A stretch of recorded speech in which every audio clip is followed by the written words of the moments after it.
Assalamu alaikum warahmatullahi ta'ala wabarakatuh. Wa alaikum salaam wa rahmatullahi wa barakatuh. Kwa jina naitwa Adam Hassan Twende. Nimekuja hapa nikifuatana na ndugu zangu ambao tumemtembelea huyu mama yetu.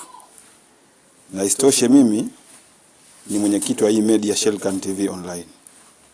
Kwa hiyo tupo hapa leo kwa kumtembelea huyu mama, kujua changamoto zake ambazo anapitia, na vile vile sisi kutoa ushauri, kutoa tulicho nacho na kuwapa hamasa ambao watu wapo nje hapa.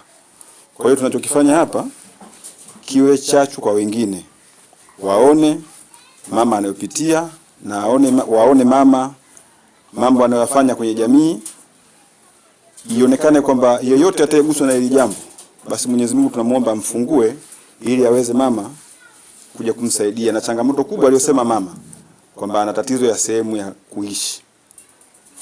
Ina maana sasa hivi maisha yake anatumia kwamba leo hapa, kesho pale, akiharibikiwa hapa watu wanamsaidia pale. Sasa sisi tunaomba kama Shelkan TV na watu wengine tuliokuja hapa wote, yeyote atayeguswa na hili jambo, changamoto kubwa ya kwanza, mama anahitaji apate kituo.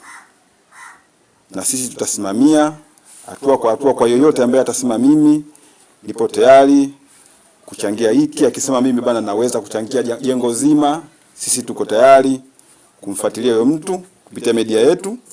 Lakini changamoto kubwa mama ambayo imemgusa, zipo nyingi, lakini hii ya sehemu ni muhimu sana, kwa sababu hata binadamu yoyote pale lazima uwe uko nyumbani kwako ndo unapangilia mipango yako ya kwenda kufanya mambo mengine ukitokea katika kituo chako. Sasa mama hana kituo, ana yumba miaka yote aliyosema kwamba iko miaka mingi katika jambo hili, lakini bado ana yumba. Sasa sisi tumekuja hapa, hatuna mambo makubwa sana. Sisi media yetu ndogo, watu wenyewe ukituona wadogo, lakini tumeguswa na hili jambo. Kwa hiyo tumekuja hapa, sio kwamba tumekuja sisi tuonekane, tumekuja hili jambo kulionyesha na wengine ambao wako mbali na hapa. Inawezekana wengine hawajui.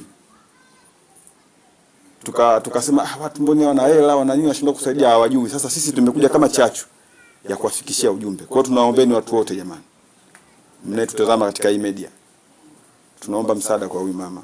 Ana vijana zaidi ya 10 na ngapi? 12. Kuna wengine wanasoma sekondari hapa. Yaani wameanzia hapa. Shule ya msingi mpaka sekondari wameanzia kutokea hapa. Na huduma zote mama. Huduma zingine ndo kama hivyo tumekuja sisi na watu wengine, ukiwa na 100, 200 maisha yanakwenda kwa mama huyu. Kwa hiyo tunachokiomba yeyote atayeguswa na jambo hili, tunaomba Mwenyezi Mungu amfungue ili aweze kumsaidia huyu mama. Kesho mimi na wewe tutazaa watoto, sisi tutaondoka, mama atakuwepo, huyu ndo msaada wetu. Kwa tunaomba jamani, sisi tumekuja na kidogo hiki kumkabidhi mama. Nafikiri hatuna kubwa sana, lakini huu ujio wetu nafikiri utakuwa ni ufunguo kwa watu wengine.